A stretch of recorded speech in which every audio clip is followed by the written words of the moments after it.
that right there tells me that our content strategy over the next 30 to 60, maybe 90 days really needs to focus on the hooks that we're providing in Reels, the overall pace of them. We need to be studying our Reels and looking at what is working and what is not working, what we want to replicate and what we don't want to replicate within our Reels specifically. I told myself that money would never be a factor.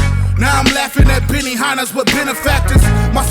What up, Internet? Welcome back to another episode of Deliberate Marketing. For those of you that are new here, my name is Drew Susi. I am the proprietor of a digital marketing agency housed in the greater New England area called DS Media. To give you some context as to why you should listen to me or anything associated with this show, to date, myself and my team have amassed somewhere in the ballpark of high 8, low 9 figures worth of organic views for more than 100 different businesses, ranging from brick and mortar and blue collar to influencers and e-commerce. And that's to say nothing of our paid advertising campaigns or brand development projects. Needless to say, we know a little thing or two about digital marketing. The point of this show is to give you guys some actionable things that you can take away and apply to your business, your project, your passion, whatever it happens to be, and to get people paying attention to it, get it growing. So today, before we move into what we're talking about today, I should address something real quick. Those of you that are paying attention on video, you might notice that the setup is a little bit different. We took a couple-week break. That is due to the fact that we are trying to find a more permanent housing for this project. This is something that I am attempting to fit in. This podcast specifically is something I'm attempting to fit into the interesting work weeks we already have. Obviously, we need to prioritize our existing clientele, the people that are paying us dollars to do this kind of stuff. But over the last several weeks, the amount of feedback I've gotten about the show has actually been fantastic, and I want to continue it. But the existing setup that we had was untenable. It was just kind of in the way. And so for the time being, while we find a more permanent solution, I'm actually doing this straight from my work desk at my office. So it's a little less pretty, but it's just as effective. At the end of the day, this show is about the information that I can provide within this format. It's much less about what I can make flash across the screen that'll, trick your brain into paying attention to a bunch of shit that you don't care about. We're here to deliver actionable information. We're not here to deliver wow and pizzazz. That's your job to deliver to your customers and clients. Today's topic, I thought a great thing that we could walk through together was actually looking at metrics and analytics from a given page and gleaning insights from those. And so what I'm going to do is I actually have my phone in front of me right here, and I have my business Instagram page up. We're going to use Instagram for this example due to the fact that, one, it is the most prevalent and commonly used, utilized, prioritized platform that myself and our clientele use due to just the nature of the businesses that we predominantly work with, as well as the fact that up here in New England, it does seem to be the dominant platform. But these general principles, the things that we're going to walk through, the things that we're going to look for, can be applied across the board to anything that you can read metrics and analytics on. Meta platforms, Facebook, TikTok, LinkedIn, anything that you can see the numbers on, these practices still apply.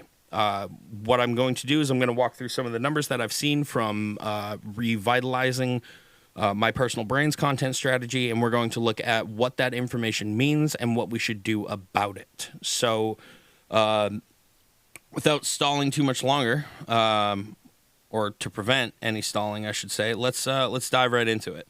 So I should preface this with, if you don't have access to this stuff, you did not set up your Instagram account correctly. You should be on some kind of professional or creator account. I personally recommend the creator account because, as far as we've seen, it gets access to more resources. And at the end of the day, it doesn't make a huge difference between the things that you lose from the business profile option are not enough to make a significant difference. That is my personal anecdotal opinion.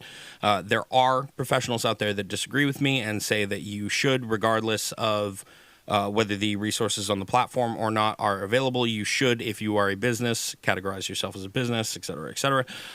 But we have predominantly used the creator option on Instagram specifically, again, to pretty solid, great effect. So that being said, if you have your profile set up correctly, you should have the ability to open it up, and see a little button called Professional Dashboard. That'll be located on your profile page. Now, one of the cool updates that Instagram added in recently, the Meta crew actually added something halfway decent and useful, is when we click on the Professional Dashboard, we actually have a monthly recap tool at the bottom. Now, this is reasonably useful in that it gives you a story slideshow, snapshot kind of thing of some of the information, some of the key insights from your last month. It'll give you some suggested things about, basically it'll tell you to post more of whatever it thinks was actually doing well. They're not terrible. You will get some information from them. However, it does miss the mark on a few different things. We'll get into some specifics in a minute here as far as items, points that you can look for throughout the data that we're going to look at that might be more useful, more beneficial to you. And one of the things I want to mention before we go into that in-depth stuff is I think one of the things that a lot of people in my position overlook when working with a lot of businesses is actually taking into account the real world return on the material that we've been putting out there. Now, ad campaigns are easy to track, right? For the most part, ad campaigns, the end goal, whatever it happens to be, of the campaign that you're running is directly trackable via Metapixel and, a whole bunch of different things, whether that's lead forms, product sales, conversions of any kind. Generally speaking, it's pretty easy to track. Organic content, on the other side, is much more vague. And that's actually part of the reason why we have a hard time quantifying the exact value of organic content marketing, despite the fact that for 15 years now, there have been thousands, if not millions, of people at this point in time that have grown significant businesses, made significant amount of money off of nothing more than organic content strategies. So one of the things that's, I think, pretty significantly overlooked on the side of marketers and advertisers like myself that are working with these businesses is actually taking the time to check in with the business owners, the people that are operating the business in the real world, and seeing what kind of feedback they've gotten from those content strategies, that material, that media that they've been putting out directly from the people that they ideally should be interacting with, because they decided to patronize that business from the content and media put out for that business. Hopefully that made sense for you guys. But moving on, we're going to go right into the insights bit here. So the main thing that I want to compare for myself specifically is September compared to the month prior, which August. And I want to see where we're stacking up and how our content did overall. We just recently restarted my personal brand's content strategy. And what we've been doing for the last 30, 45, well, more than that, probably about 60 days now at the time of publishing this episode, is we've put out a variety of different content. We've structured things in different ways. We've included different information. We've stylized it differently. We've delivered the information differently. We've put a whole bunch of different stuff out there to see what resonates with my existing audience at this time. Generally speaking, well, let's back it up here. Let's look at it from the position of some of the things that you can consider when putting together content. There is the information itself. There's the type of content you happen to be putting together, whether that's entertaining, educational, relatable, and inspiring. Something that I hope we've covered in a previous episode. If not, I'm going to go back and make a full episode about that. But there's the style of information for starters. There's the delivery of that information, the medium used, so to speak, such as, again, to use Instagram as an example, there is the reel, there is carousels, there is still posts, which technically are different than carousels, believe it or not, which I personally find ridiculous as well, but just is what it is. There are story posts. There are notes. There are a variety of different things. There are, at this time, there are still channels on there. For whatever reason, I have not seen great return on those outside of a few specific creators. But there's a variety of mediums in which you can deliver that, and then there's the style with which that information is delivered within that medium. So, for instance, to use my brand's content as an example, and this is my personal brand, this is not the business itself, please keep that in mind, but the general guidelines that I follow in my content pillars, which is something that we'll cover in an upcoming episode. Generally speaking, I err on the side of actionable information. I like educational content. However, I do like to put my own personal spin on it of being fairly aggressive, for lack of a better way to put it. I have found that distinction juxtaposed against the other professionals in my industry that are much cleaner, much crisper, much more polished, I suppose. That juxtaposition, while it does alienate a certain percentage of the potential audience that I may reach, it also resonates a lot more with the individuals that I'm trying to reach, that I'm trying to work with. I want to work with people that understand that direct communication is not an attack or an affront or an offense against them. It is simply, I'm trying to get to the root of the problem and find a solution for you as fast as possible, and therefore I stylize my content in such a manner. I'm not going to take the time to fluff things up. I'm not going to take the time to dilute things in a manner that may not resonate with others. I simply keep it as direct and straightforward and informational as possible. To stylize that a little bit, I generally err on the side of sarcasm. As I said, I am a little bit more on the aggressive side, which is something that we'll look at once we start going through these insights and analytics here. Generally is the content that does better for me. The straightforward information, the flat information, anybody that's put out content at this point in time understands emotion conveys quite a bit. And so while I'm not capable of being an influencer that can sit and cry in front of the camera about this, that, and the other, I can get worked up and very passionately, emphatically speak about a lot of different things, which, generally does drive a little bit more engagement than the straightforward content that I put out, due to the fact that it is fairly scroll stopping. If, for instance, I'm producing a reel and somebody happens across mine in their feed and I immediately just start yelling and speaking in my typical obnoxious voice, that is a scroll stopper, because everybody goes, well, why the hell is this guy so angry? It's a hook. It's drama.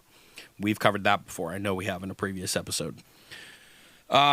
So those are some of the things that we consider when putting together my content. Is it educational? That is the number one guiding principle behind the content that I produce. Is it something that somebody will be able to take something away from and create something positive or beneficial for them with?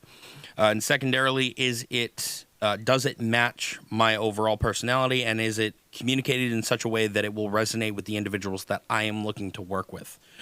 This is a significant point to bring up at this point, that just because content is popular and gets a lot of views does not mean it's reaching the right people. And this is something that is slowly becoming a more popular talking point with influencers and professionals in my space. But for a long time, it was the sort of no publicity, no PR is bad PR kind of thing. All views are good views. That is not true. That has never been true. I can't believe, I don't understand why we are in 2025 and people still believe that. But specific to a business especially, not all views are the same. At the end of the day, an engaged viewer is much more important than a casual viewer, which goes into view-through rate and a few other things. Again, we will look at that in a moment. But engaged views count for significantly more than scroll-by views, casual views, however you'd like to put that. Not all views are the same. Just because you have a low view count on your content does not mean that it is not effective content. compared to something you may have put out that was a little more trendy, a little more popular, a little more what have you. So, to recap, informational content, content that resonates with my audience, delivery style. Delivery style is something we've been playing with a little bit. We have brought back some previously popular story styles that I have used in the past. Q&A formats, such and such, those have been used to moderately positive effect. We've brought back reels. We've styled those reels differently. We have used the traditional format. We have used some talking head format cuts from this podcast specifically. That is part of the reason, part of the benefit, I should say, to putting this together on my end. We have used carousels, and we have used a few other different formats.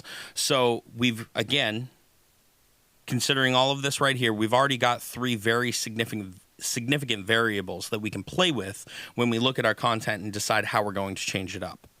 I have already looked through this information previously and taken a few notes, but I'm going to approach looking through this content right here as though you and I are looking at it blind. For those of you that are listening on audio, there is going to be a video overlay on this screen recording of me going through these stats. So if you'd like to see them in real time with me, I would recommend hopping onto YouTube and watching the video replay of this. I think Spotify will carry the video of this as well, but just in case, go to YouTube. So let's start from the first tab here. We're going to pull up views. The first thing that we need to do is at the top, make sure that we have the correct date span selected. Instagram, if you are going directly through the app, fair warning, only goes back about 90 days. They do not allow you to look at anything past that, which is absolutely fucking insane, in my opinion. You can inconsistently get a year's worth of information out of the Meta Business Manager if you have your accounts linked. If you do not, the only amount of information that you can pull up for any given amount of or given span of time is within the past 90 days. I don't understand why that is. This is one of the only platforms, the only metrics and analytics tools that does not allow you to look over time. Year over year is a significant stat to track. I mean, month to month, year to year, season to season. I mean, there's a whole bunch of reasons why only looking at the last 90 days worth of content is actually kind of insane from the perspective of marketing and advertising. But it's what we have to work with, so we work with it. Now, we are going to stick to the span of the last, as I said, 45, 60 days or so. So we're going to look at the month of September compared to August and see how our content's been doing and whether we can find some information in there that's going to help us structure our next batch of content. Change things up. What do we want to add? What do we want to continue more of? What do we want to remove? That's what we're looking for within this information. So to start off, the big thing that pops up is the number of views we've gotten over the last month. I did run 1 sponsored post, so 3.5% or so of my viewership did come from ads. That does also count boosted posts, etc., etc. I believe I've said this in a previous episode. I will say it again right here. Do not directly boost posts. Set up a Meta Business account. Set up an ad account. If you are looking to run something with money behind it through Meta, do it through an ad account. Do it through the Meta Business Manager. You will get better results. You will get more directly tracked results. Your dollar will go significantly farther. Not to mention, fair warning, if you do anything directly through an iPhone, through Apple, through the Instagram app, you are charged an exorbitant fee from Apple in order to paid promote anything. I forget what I unfortunately don't have the exact amount off the top of my head, but it is a ridiculous amount. You should always do any kind of paid promotion, paid placement through the browser on your computer, or you can actually access it through the browser on your phone as well. But using the apps, highly recommend against. You lose a bunch of money right off the bat. Doing it directly through the Instagram app, you run like the targeting options are just poor. There's a whole bunch of different reasons. Moving on from there. So views overall, it looks like I got just shy of 33,000 views over the last over the month of September with my organic content. The split was almost exactly 60-40 between followers and non-followers. Now, followers sits at 59.9%, non-followers sits at 40.1%. Now, what that tells me right there is the existing follower base I have, the existing people that are seeing my content are generally engaging with it. They are watching it. So that means that the people that I do have rapport with, the people that see my face, I do have some brand leverage there. You could think of, when it comes to personal branding, when it comes to content online, you can sort of think of your face as the logo of a business, right? When you can think about this with influencers that you follow. When their face pops up, if you trust them, if you like them, you are more likely to stop and listen to whatever information is included in there. A lot of people leverage this to great effect. Affiliate marketing, influencer marketing in general is leveraging this effect. If an influencer that you follow, that you like, posts about a company's product or whatever, you are more likely to listen to it just because you trust that person. So going back to the data that we're looking at here, the followers that I have, 60% of my views came from those people, came from my existing audience. Only 40% of my views came from non-followers, came from other people. Now, considering the fact that 3.5% of my overall views was run through an ad, which means I absolutely was not targeting anybody that was following me, that tells me that my overall reach is actually pretty low. Reach to unique accounts, to new accounts, to new audiences. My existing audience, given the information that we're looking at so far, is fairly solid. My new audience, I am not resonating with yet. I have not generated any kind of content to a significant degree that has been able to reach a new audience in an effective manner. Now, the ratio of this split is sort of up for debate. There are people that will tell you that a 50-50 split is what you want. There are people that will tell you that a 60-40 split is what you want, 75-25, the list goes on and on. The only guiding principle I can give you is that as far as marketing and advertising goes for a business, if it is aggressively skewed one way or the other, your content is significantly missing something. That is one thing that across the board, no matter what we're looking at, we can take away from this. So for instance, if I'm looking at my content, my analytics right here from my content, and I notice that 90% of my views are from my followers and only 10% is from non-followers, I know I've got a delivery and distribution error problem there of some kind. I've got something that is holding up my content from being distributed to new people to give me the opportunity to reach out to them. Conversely, if I'm only being shown to non-followers and my followers aren't seeing any of my stuff, my existing audience isn't seeing any of my stuff, that is also a problem. Consider the fact that selling to strangers is much harder than selling to people you know. You don't want to be showing up to just strangers. Followers and your existing audience are more likely to engage with your stuff, which is more likely to push it out on the algorithm, et cetera, et cetera. So again, the ratio overall, that can be skewed one way or the other. The main thing you want to look for is whether there is a disproportionate difference. Like anything above 80-20 in one way or the other, I would be looking very hard at the style or the medium of content that I'm putting out and what is causing one thing or the other. This is a great time to note that Instagram, Meta did recently update their algorithm so that carousels specifically are disproportionately skewed in favor of being shown to your follower base, and Reels in general are disproportionately skewed in favor of being shown to absolute strangers. This is not including trial Reels. This is just posting Reels in general.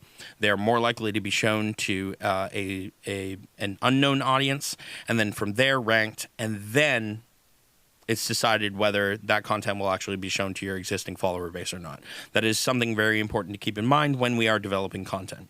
So let's move on. We see accounts reached here. Next up on the list, accounts reached. This is another great thing to cover. That this is one of those little points that I always personally forget to mention because I think it's common knowledge, but a lot of people seem to not know about. There is a difference between reach and impressions. Impressions are the number of times your content has been viewed, period. It's the number of however many seconds is required to track a view. In Instagram, for instance, it is 3 seconds. So impressions overall is the number of times your content has been viewed for at least 3 seconds. Accounts reached is the number of unique accounts that have seen your content overall. And this is very important because that number should not be 1-to-1, and it should not be 10,000 to 1. That ratio, again, is very important. That is part of reading metrics and analytics, statistics in general.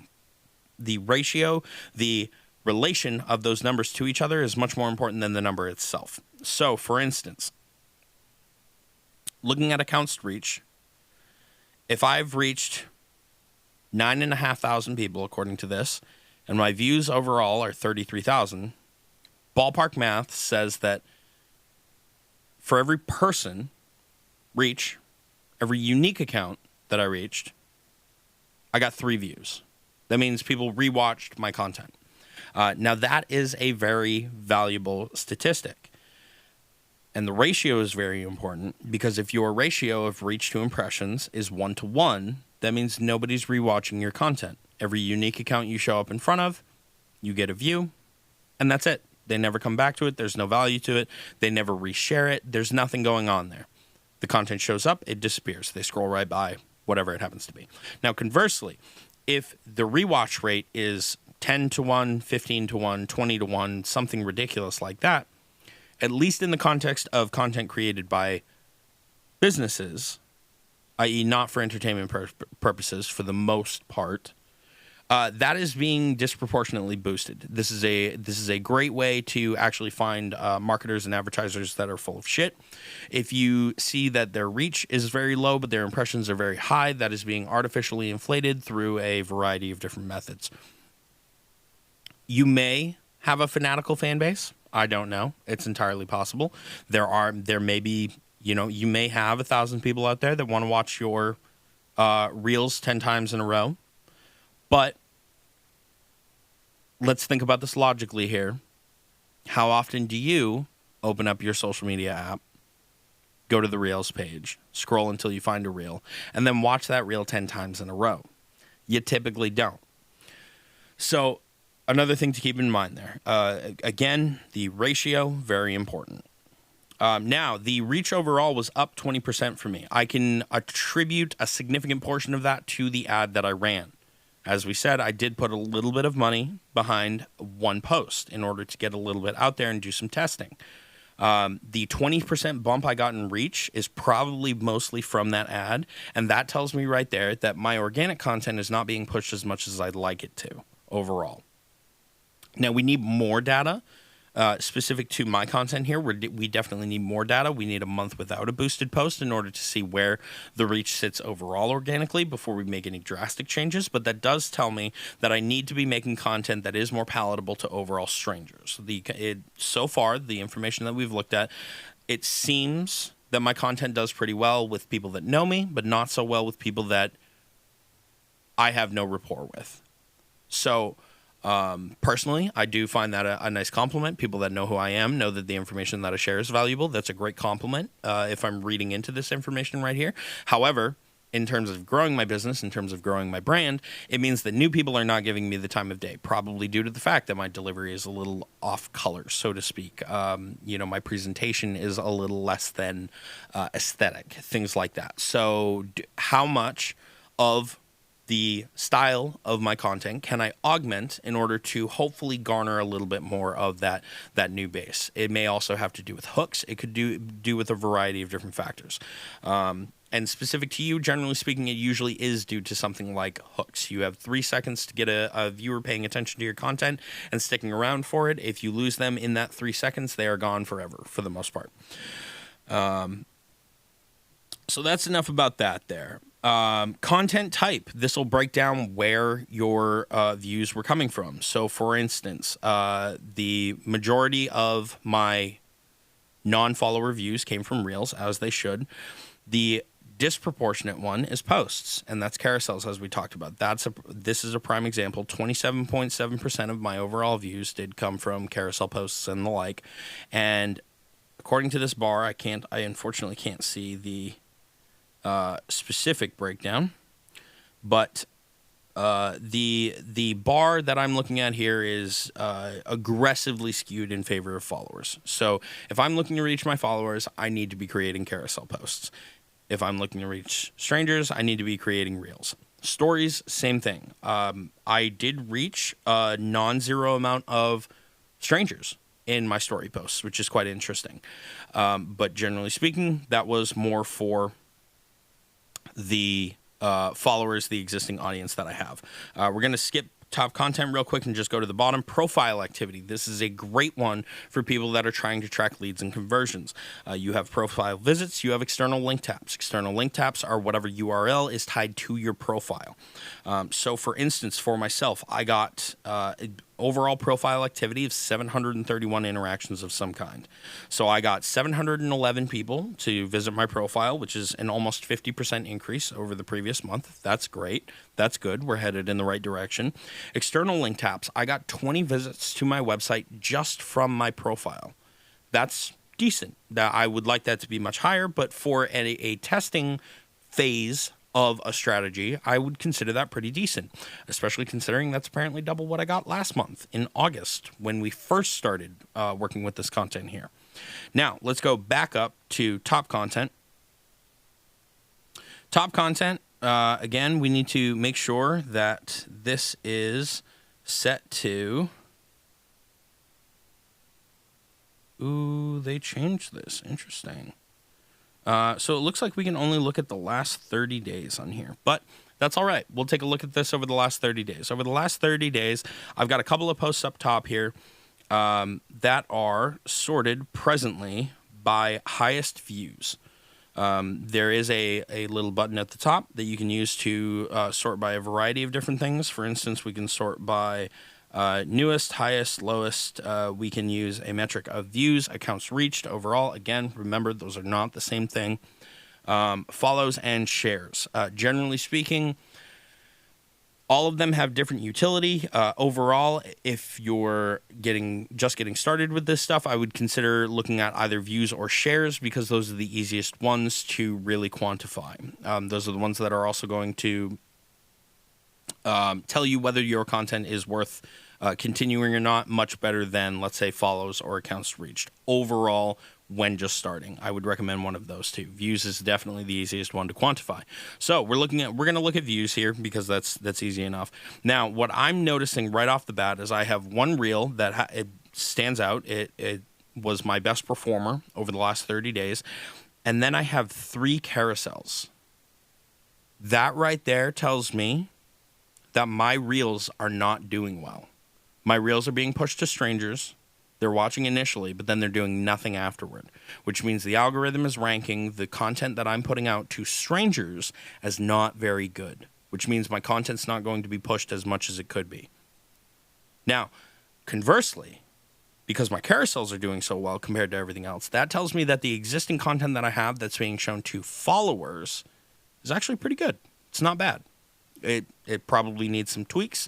Stylistically, I think we could do a lot better. But overall, that's doing pretty good. That's awesome. So what we've found right here by looking at this is that the thing that needs the most work for me is my reels. I need to work on my hooks. I need to work on the style of content that I'm putting in there. I need to work on overall delivery. I need to work on getting strangers in a vacuum to trust me. I need to give them some reason to give me the time of day in order to deliver the information that I have for them that will assist them in growing their business or whatever it happens to be. That is what top content is generally used for. Let's see. Let's take a look at one of the other big markers in here. I personally am. Let's pull that up there.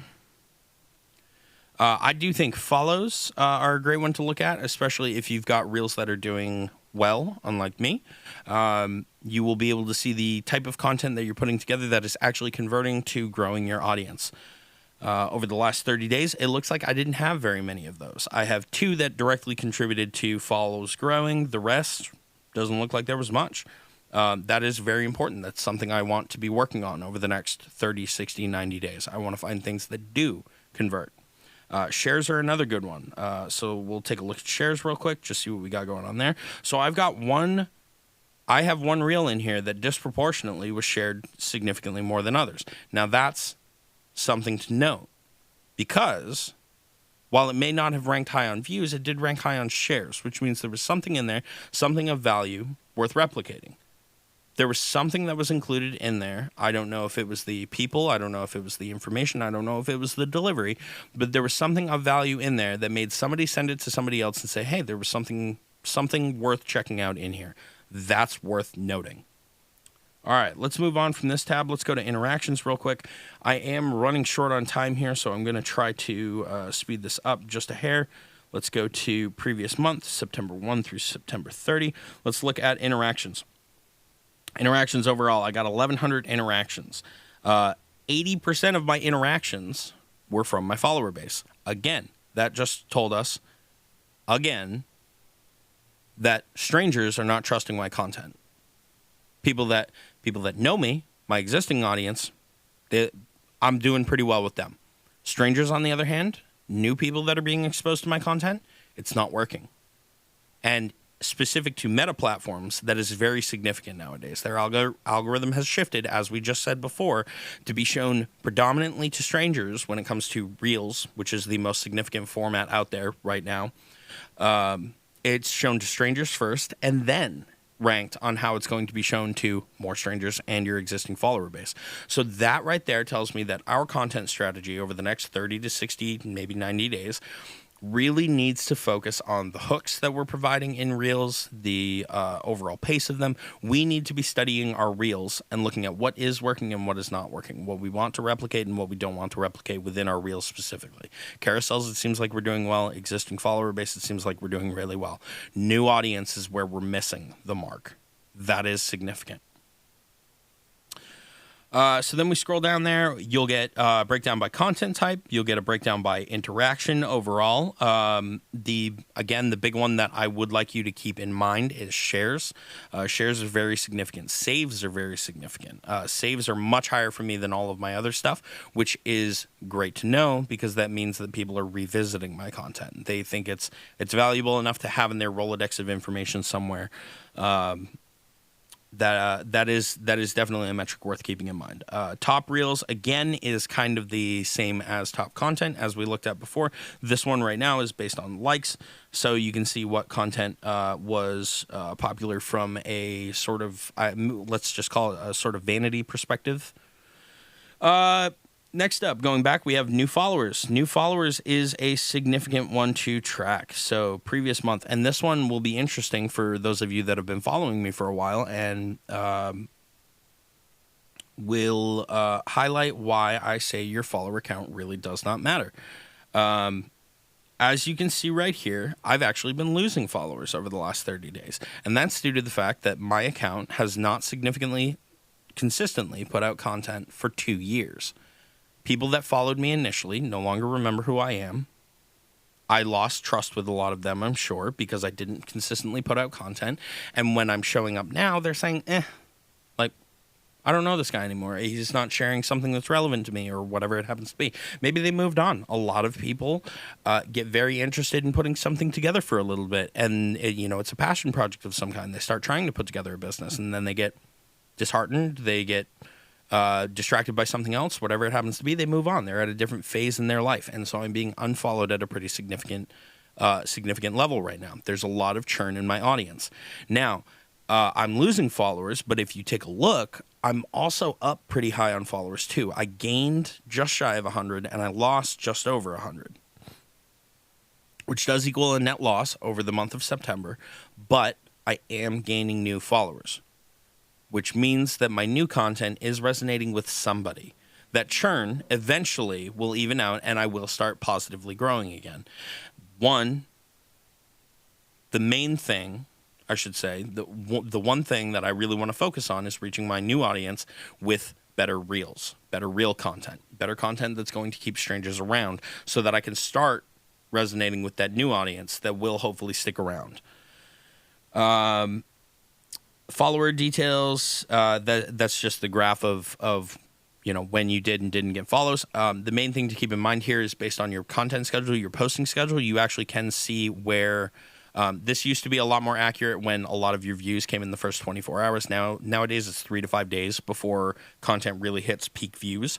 So this is a little bit more skewed, but generally speaking, you can use it as a general guide of where your content that resonated the most and converted the most was coming from. You can rule out some with that, so to speak.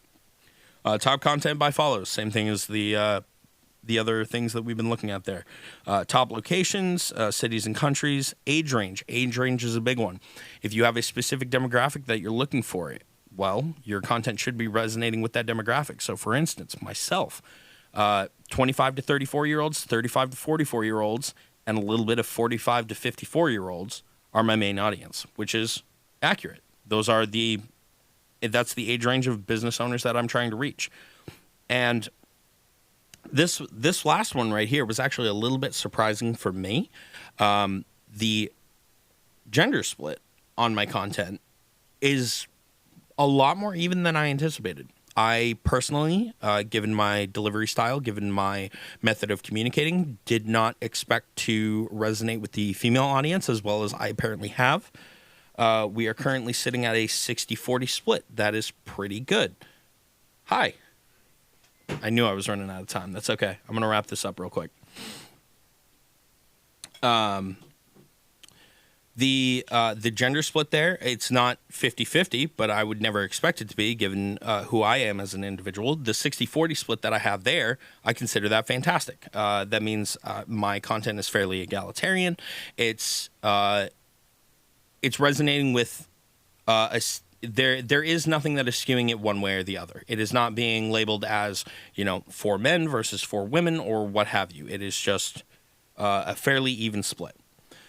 Most active times on the bottom. This is a metric that used to be a lot more relevant than it is now. It used to be that there were times of day where you wanted to be posting so that you hit the most active portion of your user base at a given time, so that in the first couple hours of a post going out, it ranked better and the algorithm would take it and hopefully just distribute it more. This is no longer true. It does not matter when you post. You can post in the middle of the night and it will just eventually be shown to whatever the algorithm ranks as relevant to that specific piece of content. This is slightly relevant to brick and mortar businesses or people that are trying to do business with people in their general locale. For instance, we work on the East Coast. We generally operate within the New England area. If I post early in the morning on weekdays, I get significantly more initial traction than I would posting, again, at midnight Eastern time or let's say 8 o'clock at night or what have you, or the middle of the workday for us, 12 noon, 1 p.m., 2 p.m. Posting in the morning, even though my most active part of my audience is active at noon, according to this. A third of my followers are active at noon. My content does better if I post it in the morning due to working with people within our locale. Again, that goes back to the distribution we have between the followers and non-followers that we're reaching. We are doing very well with our existing audience. We're not doing well with our new audience. We are not resonating with them enough. And then the last one, content that you shared is basically a compilation of those little bits and pieces, that ranking list that we saw in a couple of the other tabs. You can scroll through there. Again, make sure to sort it by the same time frame as all of the others that you've been looking at. That is one thing I've seen a lot of small business owners mess up. They look at 60-day markers for one portion and then 30-day for another and wonder why none of the numbers match up, et cetera, et cetera. Just make sure you're looking at the same time frame on those. Ad insights. You can go into that if you're running paid boosted content through Instagram. But we just talked about that like 10 minutes ago. You don't want to be doing that, do you? No, because that's a giant fucking waste of money. Do it through the Meta Business Manager. Do it through your ad account. Do it the correct way. Do not do it through the app and pay Apple a bunch of money that they do not deserve for doing absolutely nothing. It's some kind of arbitrage liaison fee. It's ridiculous. So that pretty much wraps up the insights that we can look at on Instagram directly through the app. I hope you guys found that helpful. Again, that is applicable across the board. The insights that we were gleaning from that information are things that can be applied to any platform, any style of content. The overall principles that we're talking about here are the most important. It's what does that information mean when we look at it? What can that tell us about what we've been putting out? Where do we need to adjust? So what we just learned from looking at my content here is that the carousels that we're producing are doing very well with our existing follower base, which means I should double down on those and make sure that those are explicitly speaking my language in my personality style to people that know me, people that resonate with me as a human being. That content is going to ideally do better because of that. We have a foothold there with our existing audience. What we need to work on is we need to work on hooks, we need to work on reels, we need to work on the overall style and content and material that we're putting into the media that is being shown to strangers on this platform. We are not resonating well with them. We need to adjust there in order to figure out what style of content we can put out on a regular basis that is going to bring new people into our content ecosystem, whatever, however you want to put that, our little world that we're creating on this platform. That's what I need to work on. The people that are here to stay, it seems. The new people, we're losing them. They're not sticking around long enough to find any value in the content, which, judging by my existing audience resonating with a lot of stuff, seems to be there. We're just not getting them to the new ones. We're not getting the strangers to stick around long enough to actually figure that out. So I need to work on hooks. I need to work on overall content, format, and structure. I probably need to work on being a little bit more concise for the people that do not want to give me the time of day. For instance, I'm not going to keep them around for a 46-minute podcast now. Wow, no wonder why I ran out of time here. But again, that is applicable across the board. You can apply that to any platform. You can apply that to any content strategy. The main thing that you want to be looking for is what that information translates to in the real world, what that information translates to for you, what that information translates to as far as what you should be doing in the future. Then from there, you can structure your next round of content, your next batch of content based on that information. And in 30, 60 more days, you can iterate again. You can do it again. This is how good content is created. It is a replicable, iterated system over time in order to find what does and does not resonate with people. From this, I've found some information. I can now go through. One of the things we didn't look at, but you can look at, is what content did the worst. Whatever was ranking at the bottom, throw that out. Don't do it again. There was nothing in it that kept people around, right?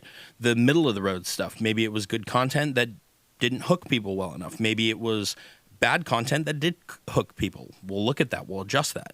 But the stuff at the top, that's the stuff that we need to iterate on more. That's the stuff that we need to replicate more. Hopefully you guys found this useful. I need to start my actual workday now, as Joe is currently in the office. The next couple of episodes will probably be formatted in a very similar manner as this. For those of you that actually found this valuable, useful, please do me a favor. Like, comment, and subscribe. You can find more of my content across the board. I am found at probably Drew Susi on literally everywhere on the internet. And we're just going to leave it at that. I'm going to go actually do some real work now, and I hope you guys do the same.